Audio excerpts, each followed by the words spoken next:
para entrar em 2013. E para ilustrar até para o fã de esporte, para a nação rubro-negra, para o flamenguista que nos acompanha, qual era o tamanho do problema em números daquele ano? Eu lembro que era algo como 750 milhões em dívidas corrigido. Isso daria quanto hoje? Vocês já cortaram para quanto? E a gente comentava aqui antes de entrar no ar que o que você já gera de fluxo de caixa, você pagaria, zeraria a dívida. Por que não faz? Pudesse ilustrar o que era, como está, o que é a dívida agora, em valores, para traduzir para a gente. Bom, prazer, Pedro, estar aqui também com você. Então, assim, acho que olhando para trás, né, esses 10 anos, a gente, honestamente, não sabia onde é que a gente estava pisando, né? Então, assim, quando a gente entrou, a gente tinha balanços com todas as ressalvas que você pudesse imaginar. Fizemos uma auditoria com uma empresa super renomada, a Ernst Young, no início, e a dívida apontava para algo entre 700 e 800 milhões, e a gente tinha um faturamento de aproximadamente 182, 185 milhões. Então, demoraríamos, com algum nível, mantendo esse patamar de receita, né, fora o que deixava dentro do clube, era negativo, né? Então, assim, a gente aumentava ano a ano a dívida. Essa dívida não era, com aquela estrutura, não era possível de se pagar, né? Então, a gente tinha muito mais despesas do que receitas e tinha um passivo enorme, uma dívida enorme que vinha se acumulando. Então, o que o clube fez nessa reestruturação foi, sim, se preparar, fez o que, basicamente, o Flamengo, eu costumo dizer para todo mundo, se não fosse uma associação, naquele momento, eventualmente já tinha pedido falência, né? Porque não tinha capacidade de pagamento. Então, a gente renegociou as dívidas, fez um trabalho longo de aumento de receita também, para chegar onde a gente está chegando aqui. Então, hoje, a situação é inversa, para você ter uma ideia. Então, a gente tem uma dívida de aproximadamente 200 a 250 milhões e um faturamento acima de R$1 bilhão e gera caixa, gera resultado operacional que já seria suficiente para quitar a dívida em 100%. Então, a gente espera esse ano ter um resultado algo aproximadamente entre 300 e 350 milhões, que com uma dívida de 250 milhões eu poderia quitar ela. E por que a gente não faz, como você perguntou? A gente não faz porque não faz sentido a gente ter uma dívida absolutamente sob controle, com taxas muito bem renegociadas, porque a gente tem taxas boas, porque a gente tem capacidade de pagamento. Então, hoje, quando eu cheguei no clube há 10 anos atrás, a gente não tinha ninguém que queria emprestar dinheiro para o Flamengo. Hoje a gente tem todo mundo querendo emprestar para o Flamengo. Hoje o Flamengo tem um banco, o Flamengo é sócio de um banco, que é o Banco da Nação junto com o BRB. Então, assim, hoje o que a gente prefere? A gente prefere ter uma dívida pequena, alongada, né, com taxas baixas e que aumente a nossa capacidade de investimento em sempre estar podendo fazer investimento, seja na sede, seja em estrutura, seja no ninho, seja na aquisição de atletas, do que a gente pegar esse dinheiro todo e simplesmente quitar uma dívida para dizer que tem uma dívida zero. Então, assim, quando a gente ouve falar que o precipício do Flamengo está chegando, a gente vê gente que não entende do assunto falar sobre de onde vem tanto dinheiro do Flamengo, que essa dívida do Flamengo vai pagar uma conta daqui a pouco. Não, eles não sabem o que estão te falando. O Flamengo está absolutamente controlado. Foram anos se preparando para estar aqui. A administração é absolutamente responsável, sabe que não pode... tem que estar sempre tomando cuidado, tem que estar sempre com, como eu digo, um olho no peixe, o outro no gato, mas o Flamengo hoje está absolutamente tranquilo e responsável do ponto de vista financeiro.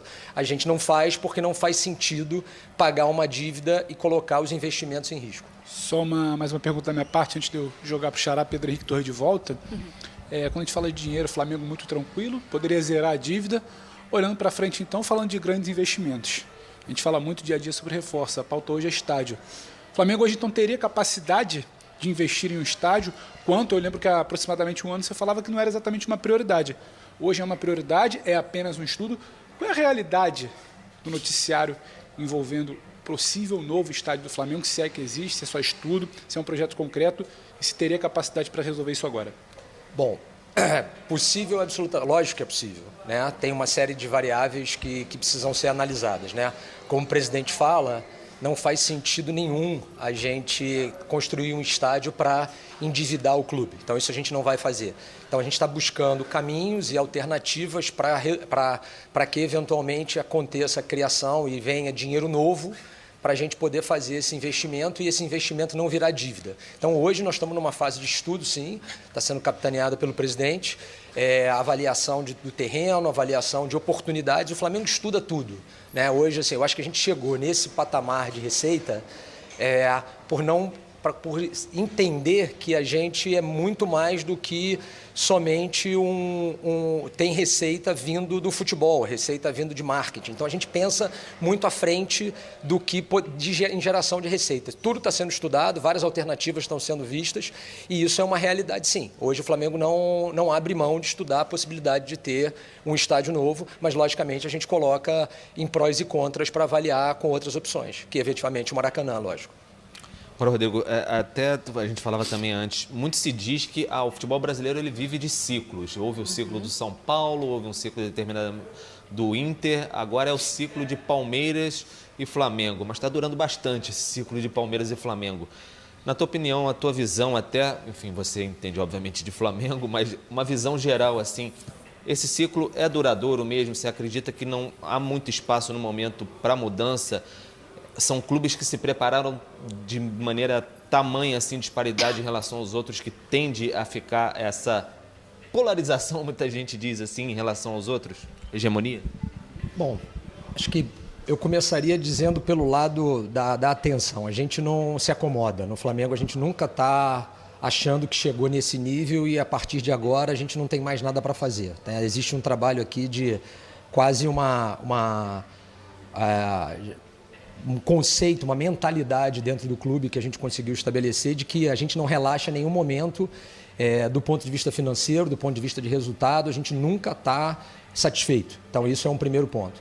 Segundo ponto, sim, se a gente continuar com essa pegada e com essa visão de curto e médio e longo prazo que a gente tem, a gente vai durar muito mais do que um ciclo, isso eu tenho absoluta certeza, né? O Flamengo hoje tem uma estrutura e um modelo que não precisa de um mecenas, que não precisa de ninguém colocando dinheiro, não foi assim que a gente construiu o clube. Então eu acho que isso faz muita diferença com relação a muitos outros clubes, sem entrar em detalhe em A ou B ou C, ou seja, a gente tem uma estrutura que tem capacidade de geração de receita, balizado na venda de atletas, balizado no que a gente faz de engajamento da torcida, o tamanho da nossa torcida. Então a gente tem uma mentalidade muito clara disso. Mas a gente sabe, outro ponto, que se cochilar um minuto, o que a gente demorou 10 anos para construir, isso pode muito cedo, muito rapidamente ser desgastado e ser deteriorado. Então, assim, o que eu posso garantir, Pedro, é que o que a gente está fazendo hoje, a maneira com que a gente construiu todo esse processo, essa mentalidade, a governança dentro do clube, a gestão que a gente tem, é para ser muito duradouro se a gente continuar seguindo esses princípios.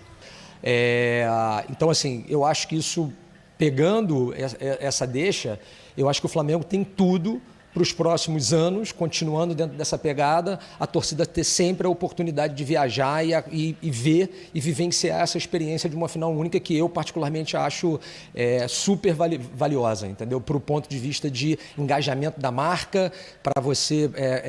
dizem que só as cidades do Brasil precisam fazer, eu acho que o Flamengo precisa sair do Brasil, a gente já conversou sobre isso, sobre a questão do projeto de internalização do clube, de internacionalização do clube. Então, assim, quem sabe eventualmente fazer esses jogos até fora da própria América do Sul, acho que seria uma grande ideia para ser eventualmente discutida e avaliada por quem de direito